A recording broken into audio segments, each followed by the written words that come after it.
Du Trisac.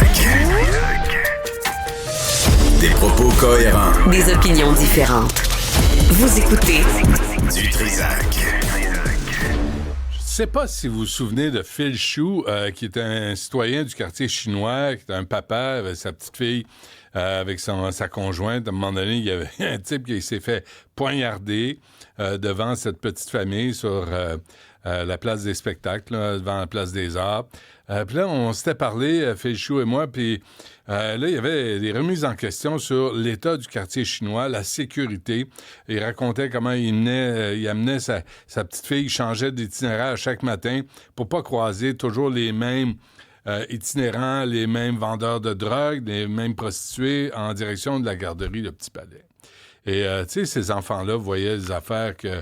Benoît Doré dit « Oh, des choses qu'on voit, que, tu sais, pour l'école Victor Rousselot, là, puis la maison Benoît Labre. » Benoît Doré, le maire de l'arrondissement sud, avait dit « Ah, les enfants voient là ce qu'ils vont voir de toute façon, tu sais. » On a banalisé ça. Là, on a mis ça à 150 mètres, des centres d'injection. C'est 450 pieds. C'est pas énorme, là. Ça protège rien ni personne. Mais le quartier chinois, ça va pas bien. Puis c'est pas parce que les médias n'en parlent pas que tout s'est réglé. Au contraire. Avec nous, Carmen Tang, qui est citoyenne, qui habite le quartier chinois. Carmen, bonjour. Oui, bonjour Benoît, comment allez-vous? Bien, merci. Vous-même? Bien, merci. Merci d'être avec nous puis de prendre la parole. Carmen, je pense que c'est important d'entendre ce que vous avez à raconter. Vous habitez le quartier chinois avec votre famille, vos frères, sœurs, vos parents? Oui, exactement. Donc moi, j'habite dans le complexe Guy Favreau. C'est tout près du Palais des Congrès et à quelques mètres du métro Place d'Armes sur la ligne orange. Et il y a quand même beaucoup d'activités suspicieuses dans ces alentours. Et comme j'ai pu voir dans les nouvelles, j'ai appris, dans le fond, par les nouvelles, que l'organisme Mission Old Brewery veut acheter, dans le fond, l'immeuble en face de nous pour que ça devienne des résidences aidant aux SDF, des gens qui habitent dans la rue. Puis ça, ce que ça fait, ça a attiré beaucoup plus de gens et beaucoup plus de problèmes de drogue dure dans le quartier, à mon avis. Je suis tout à fait d'accord avec ce qu'on dit dans les journaux. Dans le fond, on aimerait ça être consulté avant que des décisions de telles soient prises en considération. Oui. Carmen, nous, on a appelé la mission Old Brewery, puis on nous a dit, pour l'instant, il n'y a rien de réglé. On regarde l'immeuble, mais je suis d'accord avec vous, là, même le regarder, même si c'est un projet, il me semble que les habitants, les résidents du quartier chinois devraient être impliqués et devraient avoir un mot à dire. Parlez-nous, Carmen, de la réalité du quotidien, de ce que vous vivez dans le quartier chinois. Oui, bien sûr. Dans le fond, moi, je suis étudiante. Je viens tout juste d'avoir mon DEC, donc je vais étudier à l'université bientôt. Dans le fond, j'utilise beaucoup les moyens des transports en commun pour me déplacer, moi et mes frères et sœurs, dans le fond. Et ce que ça fait, c'est qu'on doit souvent marcher de chez nous au métro, comme tout le monde le fait. Mais dans notre quotidien, nous, on croise beaucoup de cas d'itinérance. Qui ont besoin d'aide, bien sûr. On n'est pas des 5 heures, on veut les aider aussi. Ouais. Et là, ça devient abondant, ça dépasse les limites, je dirais même. Puis, pour moi, ça me brise le cœur un peu que mes frères et sœurs doivent vivre dans cette réalité-là, parce que je pense, en vrai, on ne devrait pas s'accommoder. En ce moment, on ne devrait pas se dire « Ah, c'est une habitude, on est habitué, puis on laisse ça passer, il faut qu'on fasse quelque chose. » Ouais, on peut pas banaliser ces agressions à tous les jours. Puis je suis d'accord, Carmen, on a tous de la compassion, puis on veut aider, mais les itinérants ne peuvent plus être rois et maîtres, puis c'est ce qui est en train d'arriver à Montréal. Ils s'installent où ils veulent. Juste revenir, là, vous avez 5 frères et sœurs. Le plus jeune a 4 ans, il y en a 2 au secondaire, une à l'université. Donc, vous amenez les plus jeunes dans le métro. Est-ce que vous faites interpeller? Il y a des moments où est-ce que oui, tu sais, c'est sûr que c'est sûr qu'il va y avoir des itinérants partout, on peut pas tous les éviter, mais oui, parfois on pourrait nous faire interpeller, admettons, le bâtiment que j'avais dit tantôt que Mission Old Brewery voulait acheter, juste devant on peut le montrer, Jean-Philippe, hein? Oui. Allez-y, Carmen, excusez-moi. Oui, il n'y a pas de problème. Dans le fond, juste devant le palais des congrès, dès que je sors de mon immeuble, il y a comme une gang d'itinérants qui squattent là. Il y a du monde qui y vivent quasiment. Il y a des campements, il y a des bâtiments abandonnés où est-ce qui restent là dans les escaliers, qui dorment là. Sinon, je dirais aussi qu'il y a des moments où est-ce qu'il y a des organismes qui amènent la nourriture pour les itinérants et souvent ils s'installent juste devant chez nous pour qu'ils puissent avoir de leur bouffe, les SDF puissent avoir leur nourriture gratuite. C'est pas un problème en tant que tel, mais là, ça devient comme un peu trop abondant. Comme moi, je dirais, il y a une longue file qui irait quand même jusqu'à devant chez nous, puis ils restent là pour manger, tu sais. C'est comme si c'était leur coin à eux, c'est rendu leur coin à eux, puis c'est plus la même chose que quand il y avait 2 ans ou 5 ans. Ouais. C'est un peu envahissant. Ouais, non, je comprends. Est-ce qu'il y a des gens qui s'impliquent pour faire valoir ce que vous vivez, vous, dans la communauté, dans le quartier chinois? Est-ce qu'il y a... c'est l'arrondissement de Valérie-Plante, sauf erreur, là, est-ce que Mme Plante est impliquée, à part d'aller vous voir puis dire bonjour quand c'est le temps de têter des votes, est-ce qu'elle s'implique dans ce qui se passe dans le quartier chinois? Moi, personnellement, je vois pas les actions faites. Je sais pas qu'est-ce qu'elle dit dans les médias, mais... Rien. En tant que résidente, je vois pas des actions concrètes à ça, à part les pistes cyclables qui sont en construction en ce moment. Puis, ouais, c'est ça. Bien. Pour moi... c'est toujours la même histoire. Hein? Mais Carmen, des déchets, la pisse, la merde, la drogue, la prostitution. Moi, Phil Chou me parlait de ça, puis il était outré là, du laisser-aller dans le quartier chinois. Est-ce que vous constatez la même chose? Oui, bien évidemment. Dans le fond, je viens de parler tout juste à l'éducatrice de ma petite sœur au CPE. Dans le fond, ce qu'elle me disait, je lui demandais où est-ce que vous venez parce qu'ils font un peu le tour du quartier des spectacles du Vieux-Port. Je lui demande où est-ce que ses limites, où est-ce qu'elle va pour ne pas les croiser. Dans le fond, il y a une gang d'itinérants derrière l'hôpital chinois aussi. Fait que ça, c'est des places à éviter quand tu es avec des enfants, des jeunes de pré-maternelle. Tu sais, on peut pas toujours les emmener puis qu'ils voient ce genre de trucs. Fait que c'est un peu plus dangereux dans ce sens-là. Sinon, les drogues, j'en vois tous les jours dans le métro. Il y a du monde. On connaît bien ça, les arrêts de service dans le métro, à cause des cas d'itinérance abondante. Il y a beaucoup de gens qui vont sur les rails, qui laissent des affaires dans le fond sur les rails, puis ça fait des interventions de service à cause de ça. Sinon, il y a des moments où est-ce que la porte s'ouvre et je vois juste devant moi, il y a des deux itinérants avec des seringues ou des sacs de coke. Puis moi, je vois ça, je suis outrée. J'imagine pas si j'avais ma soeur avec moi, qu'est-ce qu'elle m'aurait demandé. Il n'y a personne qui intervient. Il n'y a pas de policier, il n'y a pas de constable, il n'y a rien. Là. Les gens sont laissés. Je ne veux pas nommer le restaurant, Carmen, mais vous travaillez en restauration et on m'a déjà raconté ça. Les itinérants dans le quartier chinois entrent dans les restaurants, se servent à même les assiettes, se servent à même les buffets, demandent de l'argent aux clients. Est-ce que c'est vrai? Oui, c'est tout à fait vrai. Dans le fond, c'est pas seulement dans le restaurant où je travaille, mais je connais beaucoup de gens dans le quartier qui vivent la même chose.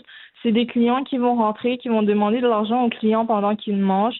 Tu sais, il y a des clients qui veulent pas dire non, fait qu'ils leur donnent l'argent, puis après qu'ils soient partis, il faut que quelqu'un intervienne toujours, puis dès qu'ils sont sortis, comme les clients sont un peu abasourdis de ce qui vient de se passer, tu sais, ils peuvent pas autant enjoy leur soirée, leur matinée quand ils viennent au quartier chinois, il y a toujours quelque chose qui se passe, tu sais. Et on vient tout juste de régler un peu le problème de clientèle suite à la pandémie parce qu'on comprend que la COVID, il y a eu beaucoup de préjugés envers les Chinois dans le quartier chinois. Puis il y avait un manque de clientèle à un certain moment. Là, on commence tout juste à reprendre la clientèle, puis juste de voir cette abondance d'itinérants, c'est comme si on retournait au point de départ, à zéro.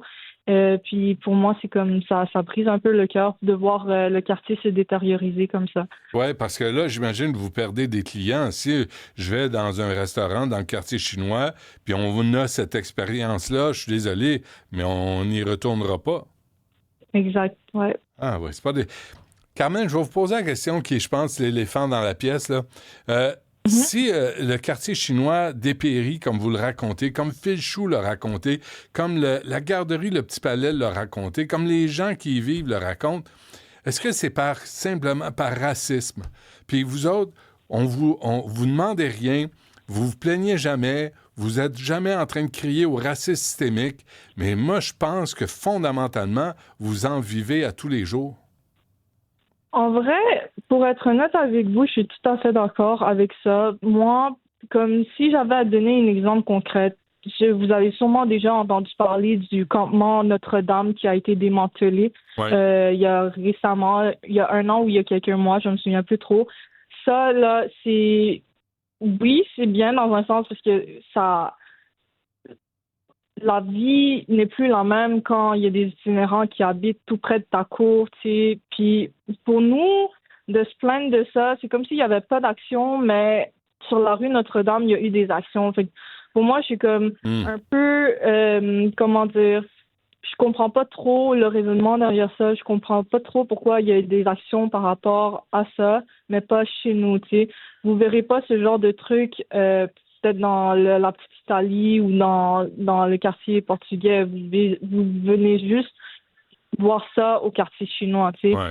Si j'avais à demander à mes amis, comme si vous voulez bâtir une famille, c'est quel quartier à Montréal que vous vivrez? C'est sûrement pas le quartier chinois. Ils vont tous me dire Villeray, Rosemont, Côte-des-Neiges. Ils vont jamais dire comme Ville-Marie ou quartier chinois. Avez-vous l'intention de déménager, vous, votre famille, vos parents? Est-ce que vous en parlez? Parce que Phil Chou, c'est ce qu'il a fait. Il a quitté le quartier chinois puis il est parti en banlieue. Oui, malheureusement, c'est ce qu'il a fait. En effet, j'ai entendu dire que ses parents, ils habitent encore dans le quartier chinois puisque, tu sais, ils sont attachés à la culture ici. Moi, personnellement, je suis encore attachée à la culture. J'aimerais ça comme déménager pour partir ailleurs, mais le coût de vie, c'est un autre problème aussi. Je pense que c'est dû à ça qu'il y a autant de problèmes d'itinérance. Le coût de vie n'est pas la même. C'est vraiment dur. Si j'avais à donner des statistiques concrètes, pour pouvoir sortir de la pauvreté en une année, il faudrait qu'une personne qui vit seule fasse 40 000 $ par année. Mais avec le salaire minimum brut net, une personne fait 26 000 par année au salaire minimum. Ouais. Comme on ne peut pas vivre à Montréal à ce niveau-là. En quoi vous étudiez, Carmen? Moi, j'ai étudié en langue allemande au cégep, mais je vais rentrer en enseignement à l'université. Ah oui, bientôt, là, cet automne. Oui, exactement. À quoi vous vous attendez? Parce que là, c'est l'arrondissement de Valérie Plante, mais elle est complètement désintéressée. Elle est obsédée par ses hosties de Pestit Lab.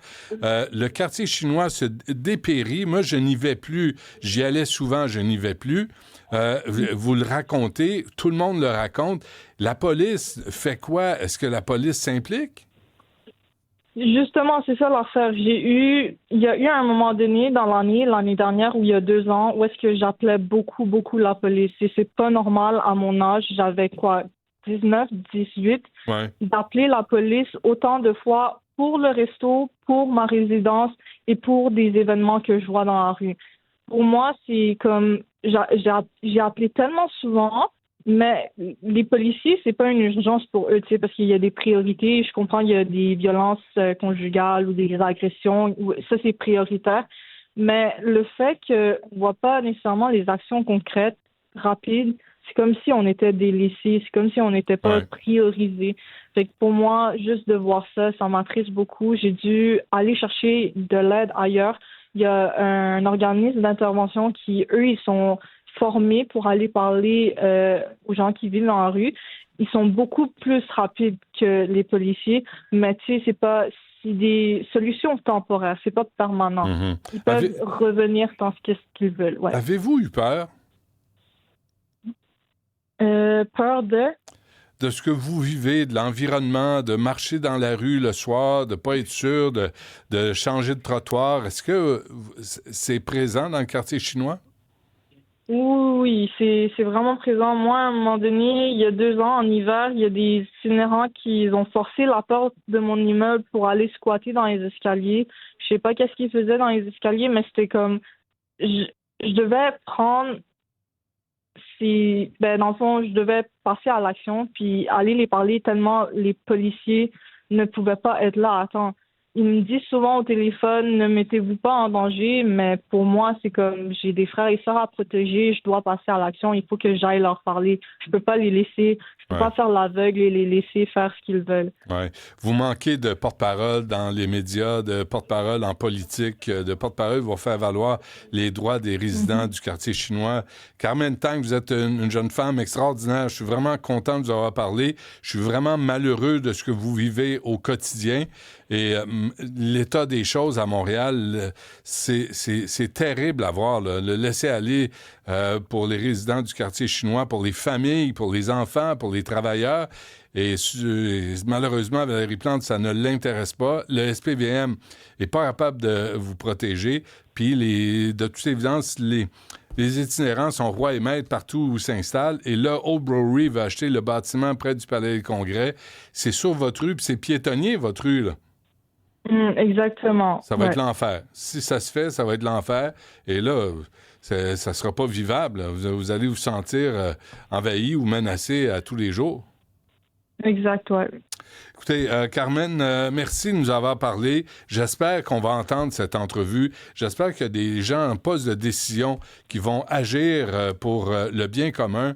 C'est ce que ça prend présentement, puis pas dans 6 ans, là, présentement, cette semaine. Carmen, tant qu'il y a du nouveau, faites-nous signe. Nous, on va vous mettre en onde quand vous voulez, puis on va faire part de vos revendications, puis je vous trouve très courageuse de le faire.